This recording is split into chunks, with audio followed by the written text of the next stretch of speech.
భారత్ నుంచి ప్రతి ఏడాది వేలాది సంఖ్యలో మిలియనీర్లు ఇతర దేశాలకు వలస వెళ్తున్నారు.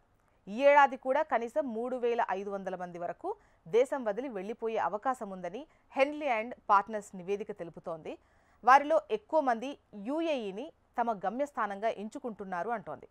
గతేడాది 4000 కంటే ఎక్కువ మంది సంపన్నులు భారత్ను వీడగా ప్రపంచంలో అత్యంత వేగంగా అభివృద్ధి చెందుతున్న ఆర్థిక వ్యవస్థగా ఉన్న భారత్ ఈ సంపన్నుల వలసల విషయంలో యూకే, చైనా తర్వాత ప్రపంచవ్యాప్తంగా 3వ స్థానంలో ఉంది. కొన్ని దేశాల్లో ఆర్థికంగా గణనీయమైన మార్పులు జరుగుతున్నాయి. చాలా దేశాలు ఉద్యోగాల సృష్టి, ప్రతిభ కోసం మాత్రమే కాకుండా కొత్తగా సంపదను పెంచే ఎక్కువ సంఖ్యలో సంపన్నులను కలిగి ఉండాలనే దానికోసం పోటీ పడుతున్నాయని నివేదిక చెబుతోంది. అందుకుగాను తమ దేశానికి వచ్చే సంపన్నులకు వెసులుబాట్లు కల్పిస్తున్నారు.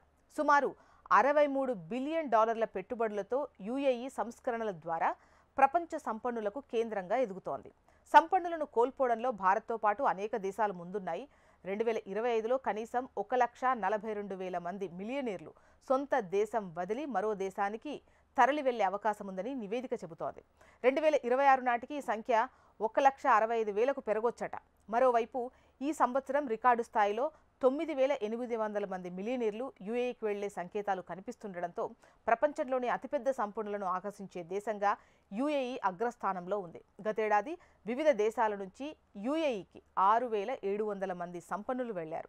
ఆ తర్వాత UAE, Italy, Switzerland, Saudi Arabia మిలియనీర్లకు ఇష్టమైన దేశాలుగా ఉన్నాయి.